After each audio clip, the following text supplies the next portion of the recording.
Hi everyone, it's Emmanuel Kadosh. I wanted to invite you all to subscribe to ILTV Plus, where you can find our daily news and updates about Israel. And not only that, but live feeds, entertainment, our kosher food show, and so much more. Needless to say, your subscription to ILTV Plus helps us grow and create more content while also supporting the state of Israel. Our app is available on all platforms and devices, so I'll see you guys there. Hello and welcome to ILTV's Israel Daily. I'm Shimon Peres, and coming up in today's newscast, the Kremlin unilaterally orders the Russian branch of the Jewish agency to be closed amidst a seemingly growing rift between Moscow and Jerusalem. Meantime, an Israeli man tragically killed when a sinkhole opened up beneath a pool in central Israel. And later we sit down with the creative mind behind the recently released Netflix hit Never Stop Dreaming, the life and legacy of Israeli leader Shimon Peres.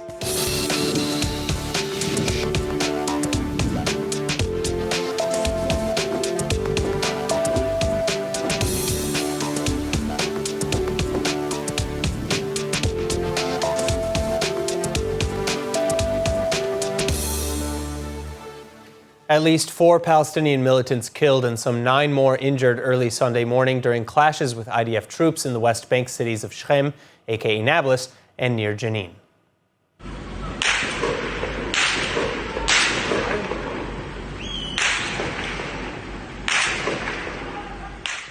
In one of 2 violent clashes overnight, Saturday to Sunday, IDF troops in the old city of Nablus killing 2 Palestinian militants and wounding at least 6 more. The incident occurring when Israeli security forces surrounded 3 barricaded buildings full of terror suspects and called for their surrender. The aim was reportedly to apprehend several suspects and seize illegal weapons. The siege of the building taking several hours, however, having devolved into a firefight with the IDF. Palestinian militants both within the building and on rooftops nearby opening fire on the Israeli troops and throwing explosives. Israel returning fire and even firing a missile to destroy one of the buildings. In the end, none of the IDF forces were reported injured, and dozens of weapons, ammunition, magazines, and other equipment confiscated. Meanwhile, in a separate clash between Israeli troops and Palestinians near Jenin, IDF troops similarly returning fire at gunmen who opened fire upon them. At least 2 Palestinian suspects wanted in connection to terror attacks earlier this year arrested.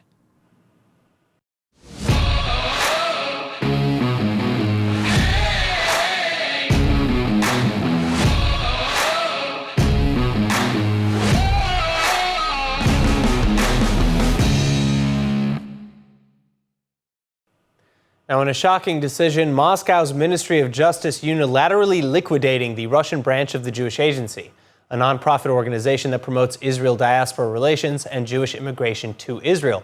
But no real reason for the move has yet been offered, and Israeli officials fear that this may spiral into a larger diplomatic crisis.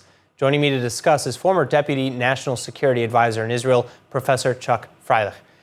Professor, thank you so much for being with us. Now, there have been several reasons suggested for this.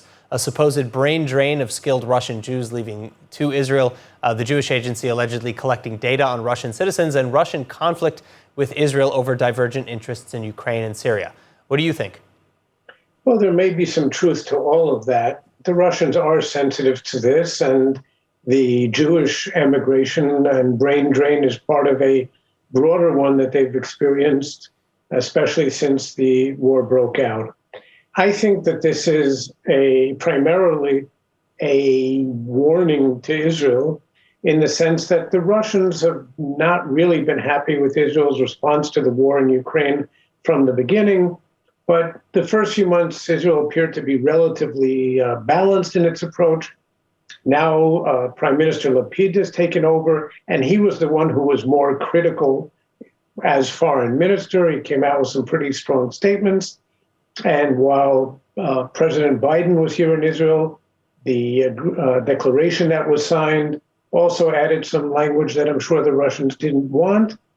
And we also saw last week, I believe it was during the Biden visit, the second tranche of Israeli military aid to Ukraine. Admittedly, it's all non-lethal and it's not terribly fancy stuff, mostly safety vests and helmets, things like that.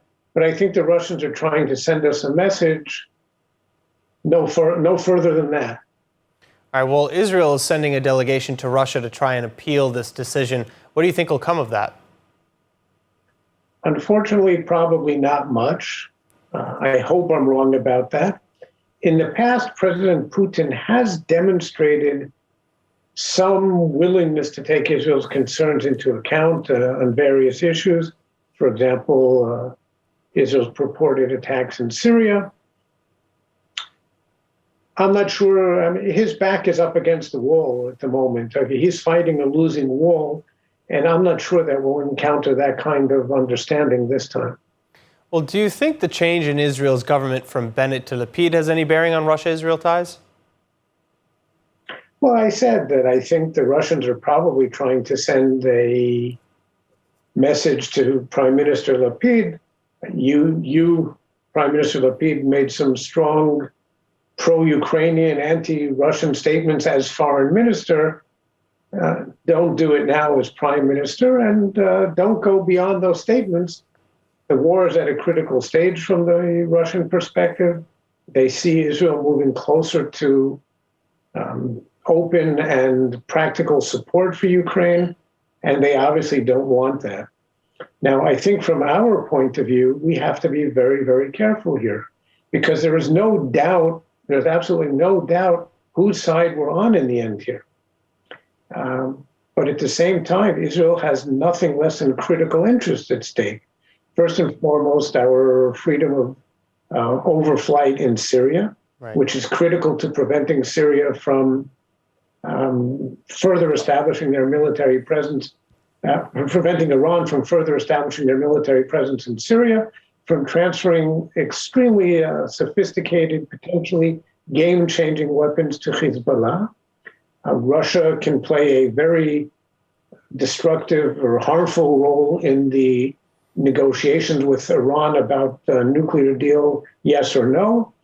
And here they're showing us very clearly the kind of impact that they can have on Aliyah and immigration to Israel.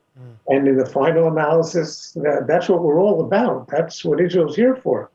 So, like I said, we have to be careful here. And I think those who have criticized Israel's response to date as not being sufficiently forceful, maybe they should rethink that. Well, so what do you make of the deteriorating ties between Israel and Russia overall, and how will they continue to change given the ongoing conflict of interests vis-a-vis Ukraine, China, Syria, and Iran? You know, what might a real diplomatic breakdown look like? Well, I wouldn't want to speculate about that because we're nowhere near a breakdown. And hopefully we can avoid the kind of deterioration that you're alluding to. We have very strong reasons for wanting to maintain a reasonable working relationship with Russia. Russia has important interests at stake here as well. And it's, of course, difficult to manage it in this kind of a situation with the war going on in Ukraine, because that does reshuffle the board. But at the same time, our interests have not changed. We cannot allow that kind of a deterioration to happen if it depends at all on us. Professor, thank you so much. My pleasure. Moving on, a human being pulled down to the bottom of a pool like a piece of debris in a shower drain. This as a deadly sinkhole opens up in central Israel. ILTV's Kayla Everlin with the report. In a terrifying ordeal last Thursday, a 30-year-old Israeli man found dead after being sucked into a sinkhole that collapsed under a pool during an office party. To watch full episodes of ILTV's Israel Daily and tons of other content from Israel, visit our website at iltv.tv or download the ILTV Plus app.